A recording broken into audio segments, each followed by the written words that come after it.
Thank you very much, Ralph Samuelson on the shakuhachi flute, Carlo Valte on the oud, and Tomoko Sugawara on the Kugo.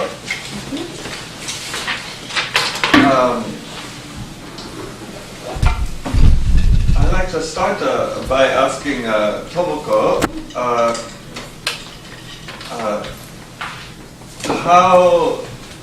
how this journey along the Silk Road began for you.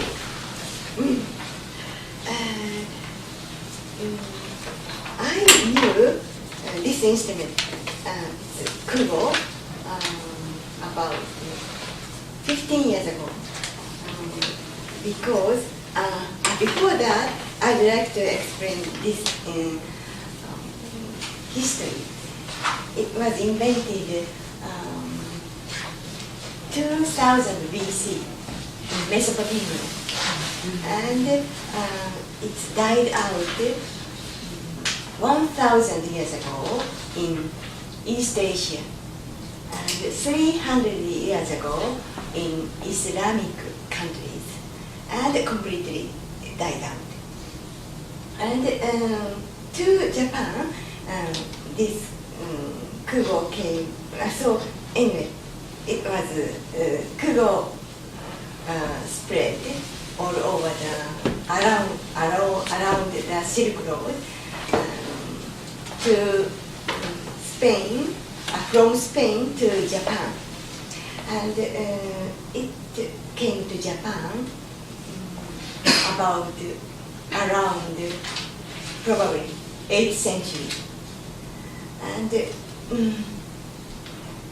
that time, and actually this old Kugo survived in Japanese old museum. It's called Shosoin. So Shosoin founded also 8th century, and there are many instruments, beautiful instruments, and also treasures, because so it belongs. Shosoin belongs to imperial family. Anyway, then there is a 2 old Kugo in Shosoin. So there are 2 Kugo in Shosoin. So I knew that instrument. So anyway, it's harp. It's kind of harp.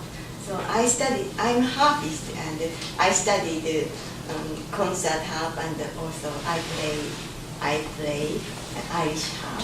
So I'm so impressed. I was so impressed about this harp. So I started to study, research this instrument.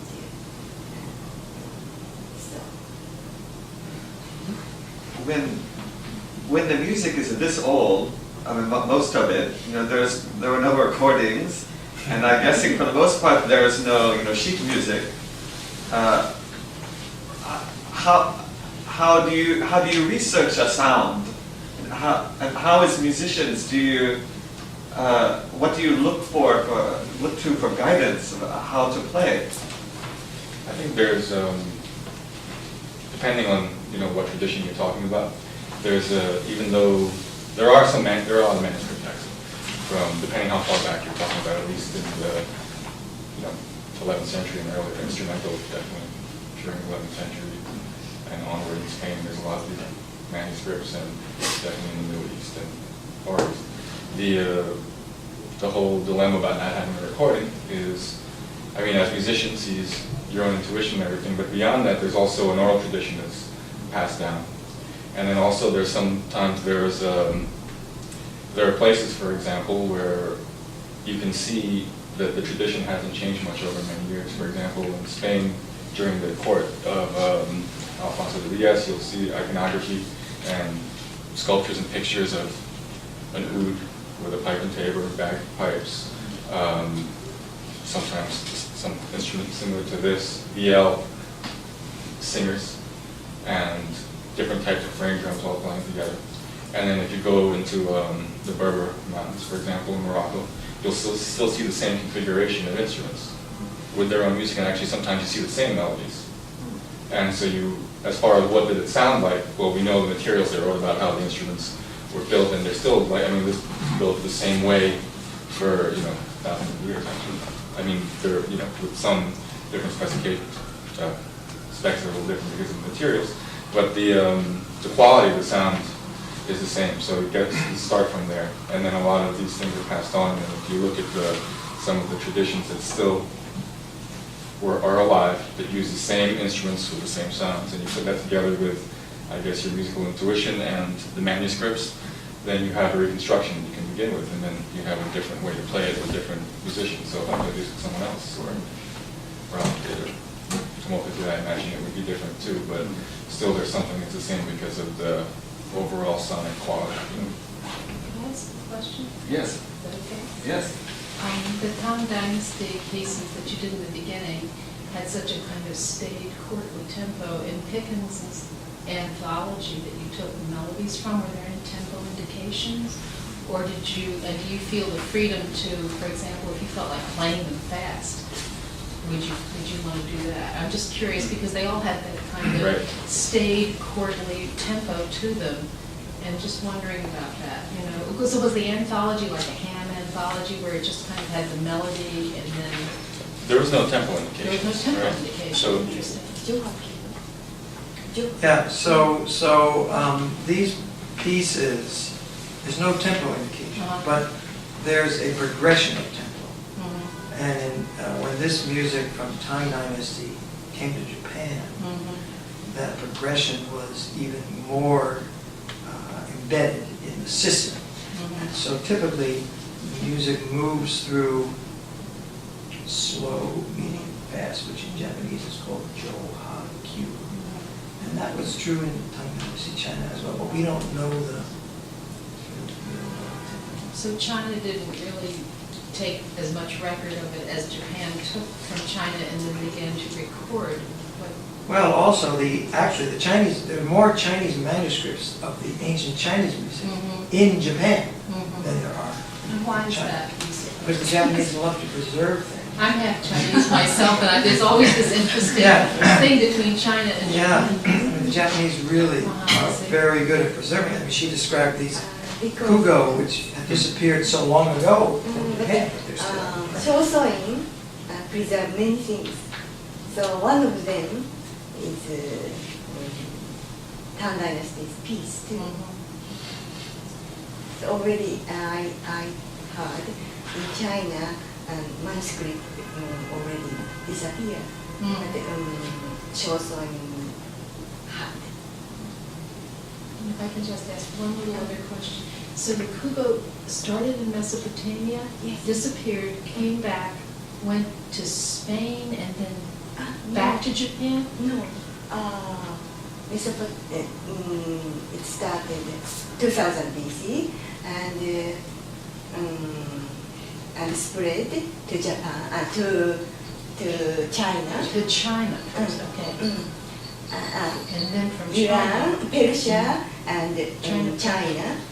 China, Persia, Spain, and then to Japan. Both ways. Okay, that's okay. Two ways. wherever there was trading, If you can imagine, just people going along this route for like almost 2,000 years, trading things, and there must have been lots of different kinds of musicians. Even like this vertical notched bamboo flute, you find this kind of flute, everywhere from Turkey through China and Japan and so on. So people going along this road with instruments and goods and meeting each other, and they must have been sitting down, and we think this is the first time these three instruments have played together, but probably not. Do you know if there's something similar to this kind of flute in Spain, or were you really making a... Oh, I don't think there's Like any a modern flute like beat that. There's now? no flute like this in Spain. Well, there is in China, the Chow. Yeah, of course. Yeah, this is XIO. Chinese. Yeah, comes it's from original. China. But I saw many miniature picture and several picture showed this similar ensemble. Flute is like this. This I saw like this shape. So, so I don't know. beat instrument like I don't know. I couldn't see detail, but it, quite similar. And also, first piece, Kokonor, it came from Kutcha, West China. And it used to be folk dance music. So came to China, and it became Chinese Tang Dynasty's court music. So maybe tempo might change it. And go to Japan, and of course change the tempo again. So this flute worked its way from sort of a folk common music, up to courtly music. Is that the direction? Like this, or this Kugo? It looks like it's relatively easy to carry. It's not like these giant harps we sometimes see that play this just sort of heavenly, pretty dainty music. This really seems like it's made to travel and entertain people after work. Has that feel, doesn't it? Yeah, and that sound too, compared to the regular harp that we hear. Sometimes we see the picture, or some woman is riding the camel, and playing this instrument. You should try it. Next show we'll have live camel. Can I ask also, maybe this kind of ensemble has indeed played together 500 years ago also, but basically the Silk Road is a very long road, and let's say the oud and the shakuhachi are basically from the opposite ends, and the eras are quite different.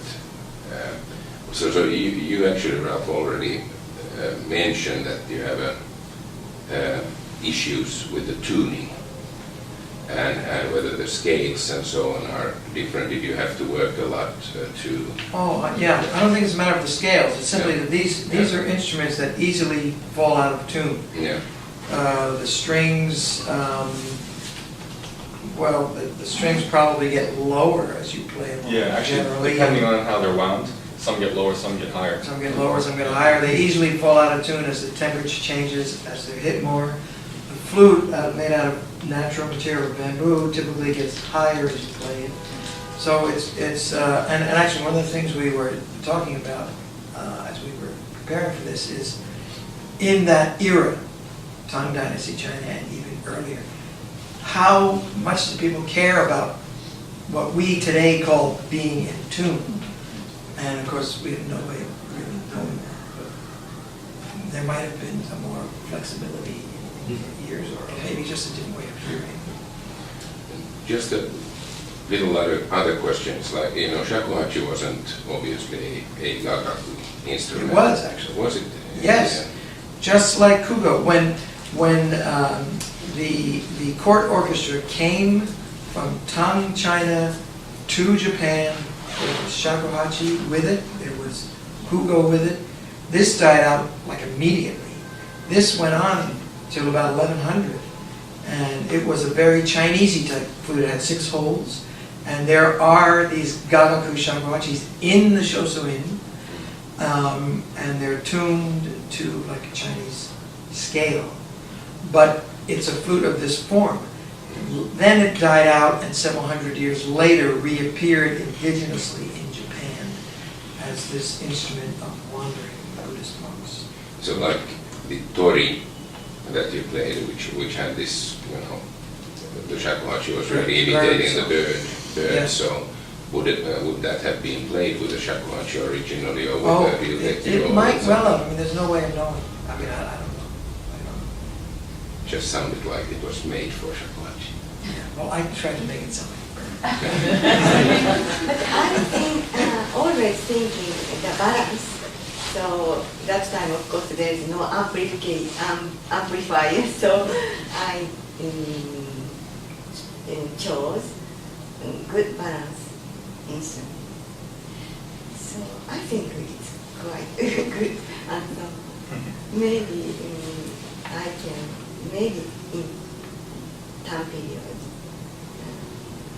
it's possible. Yes. Is that particular instrument, did you have that made, copying an old one, or Yes, are they made now? Are they commercially available, or do you have to make it yourself, have it made yourself? Yes, it's, I designed, I collaborated with music archaeologist, harp expert, and so we designed and I ordered the harp maker. He's an excellent Renaissance harp maker. So we talked about, discussed, and we made this. Must have been so happy. That's wonderful, thank you. Are those metal strings on the Kugo, metal strings? No. Because it has a brighter sound than I would imagine. They're gut strings. They're gut strings, it has a very bright sound. Yeah, you must think of it. Yes. It's tuned diatonically. Yes,